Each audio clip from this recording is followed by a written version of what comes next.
Honorable Principal Dr. Alexander Jesudasan, the Head of the Department of Public Administration, the Bursar of the College, members of the faculty and students. I am most privileged by this opportunity to address the hallowed and famous Madras Christian College. I have been a great proponent of normal, healthy Sino-Indian relations. And I have also devoted a lot of time to improving relations. Many people are surprised because I am also known as a staunch, hardened anti-communist. And why I would want to have good relations between a democratic India and a communist China. Foreign policy is never based on ideology. It's based on what is called as the national interests. And therefore, when it becomes in the national interests to come together, then we set aside our internal ideological predilections and go for the national interests of the international stage. That is why in World War II, the most virulent anti-communist Winston Churchill and the most virulent anti-West leader Joseph Stalin came together to defeat Hitler. So today I am saying that it's in national interest of India to have good, normal, healthy relations with China. The question is, how is that to be structured? The current trends today are not very happy trends. We seem to be all the time squabbling on territory, on whether visa should be stapled or should be stamped. All these issues are indicative that the current trend is not healthy. I also find that we have a problem because the Chinese support Pakistan, and Pakistan is the patron of terrorism in India. So there are many issues today in the current trends which require rectification if we are going to have good relations with China. Surprisingly, our relations with China is almost 3,000 years old. And till 1962, India and China never had a military conflict. And that is truly surprising if you look at European history, where throughout these last 1,000 years, there was never a year when there wasn't a conflict between either Germany and France, or France and England, or England with Spain. All the European countries were all the time at war with each other. But here are two large land masses with common border, which never had a conflict till 1962. And if that was so, then why we should have a conflict now? India and China coming together, as your principal very correctly pointed out, will have a huge impact internationally. Our populations together constitute 38% of the world's population. We are now second and third in world GDP. The United States is number 1, China is number 2, and India is number 3 in the measurement of GDP according to the purchasing power parity prices. So we are huge markets, huge countries, large territories.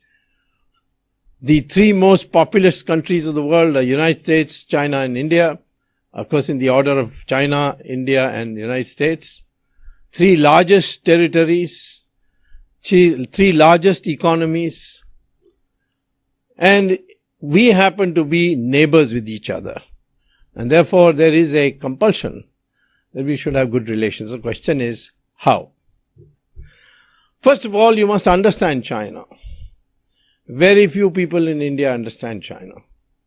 Very few people speak Chinese in India. The Chinese, of course, are training large numbers of people to speak in Hindi. But we have very few. I learned Chinese in Harvard. And when I first went to China and used my Chinese, a Chinese leader told me that we have a saying in China which goes something like this: Tian pu pa, ti pu pa, jo pa, yang wei zi hui shou zhong hua. Which translated means, do not fear the gods, do not fear the devil, but do fear the foreigner who can speak Chinese. Because it's a difficult language. Why would anybody want to learn it unless he had some nefarious interests? So I begin by saying, what is it that, how should be our policies be structured to change the current trends into a much happier set of trends?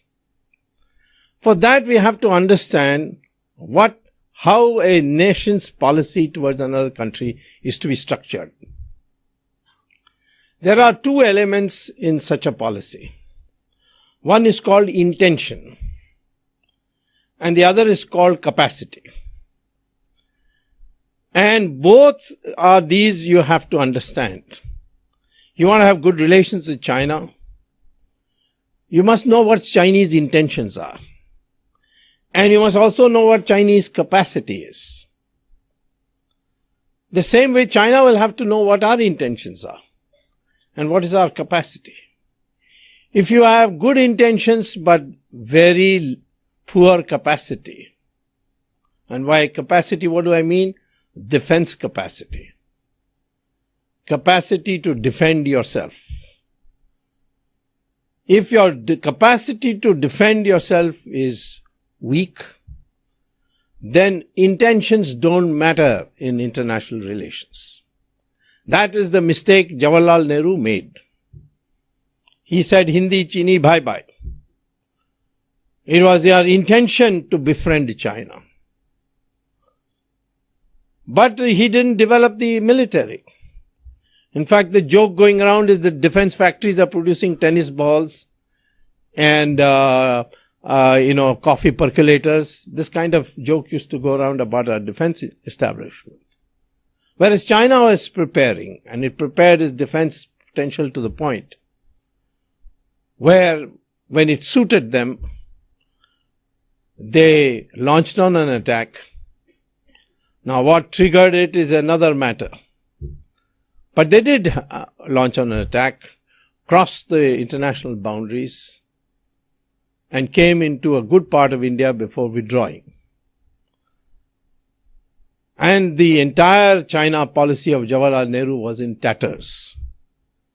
Because Jawaharlal Nehru thought that policy between two countries is on intention. If you have good intentions, there can be policy. It doesn't work that way. You must back your intentions with defense capacity. So today, what should we do? We have to therefore identify where our capacity is weak, where the Chinese capacity is stronger than us. That is what we have to do. And we start looking at it and we start learning how China has systematically built its capacity to deal with India if it ever becomes necessary. They have, for example, got ports all around India. This is called the string of pearls in popular literature. In Pakistan, they have got a port called Gwadar. They have a port in Sri Lanka now called Hamantata, which is not quite a naval port yet, but could be, in Coco Islands. And there, throughout you will find, through the South China Sea, so on, China has built a naval network which could seriously threaten South India. Of course, in the northern side, they are present in Tibet. Tibet was handed over to China by Jawaharlal Nehru in 1954 by an agreement. It's not that people didn't warn him, why are you doing this? And doing it without any quid pro quo. Sardar Patel wrote him a letter in November 1950 that please be careful that if you do not defend Tibet and hand it over to Pakistan, to China as China demands, then they will come straight to our border. And therefore get some concessions on the border. That the agreement that was drawn there when Tibet was an independent country will be respected.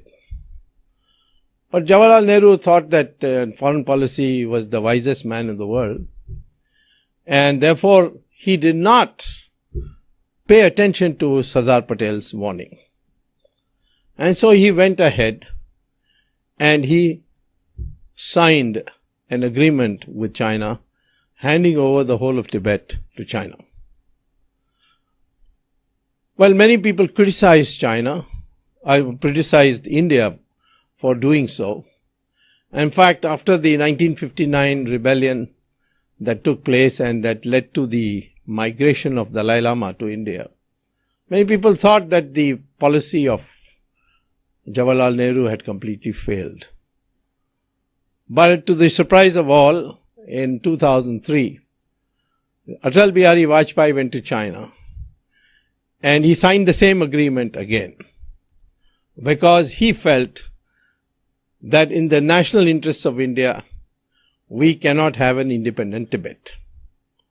So we are essentially bound with that. So I'm pointing out to you that this is an issue on which we have to make our intentions clear. Two prime ministers have now said Tibet is part of China. And to undo that has vast consequences. So let's understand that if the current trends are to be changed, and there is so much loose talk that we should declare Tibet as an independent country, whether we realize that that would be tantamount to breaking an international agreement. And that would mean an excuse to China to break its agreements, whatever it has. If it requires to be done, well, then we'll have to do the calculation. But I would assume that once Mr. Atal Bihari Vajpayee had signed the agreement, the matter is closed. It's not easy to reopen it, and nobody can say that Atal Bihari Vajpayee didn't understand the whole implications. Of course he understood. He was foreign minister in the Janata government earlier. He has vast experience. So I will begin by saying that in the mind of the Chinese, this question arises whether India, with the help of the United States, would disturb the status quo in Tibet. We should have at that time, definitely, at the very minimum, if we are going to make Tibet as part of China, we should have insisted on the border agreement. China says, one day when one of my meetings with Chinese leaders, one of them said, why you insist on these old treaties? They were written by the British.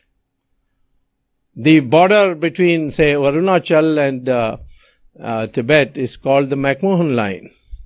So how can we accept the British imperialist drawn line? And we are surprised that you, a man who has been always anti-imperialist, is now using the same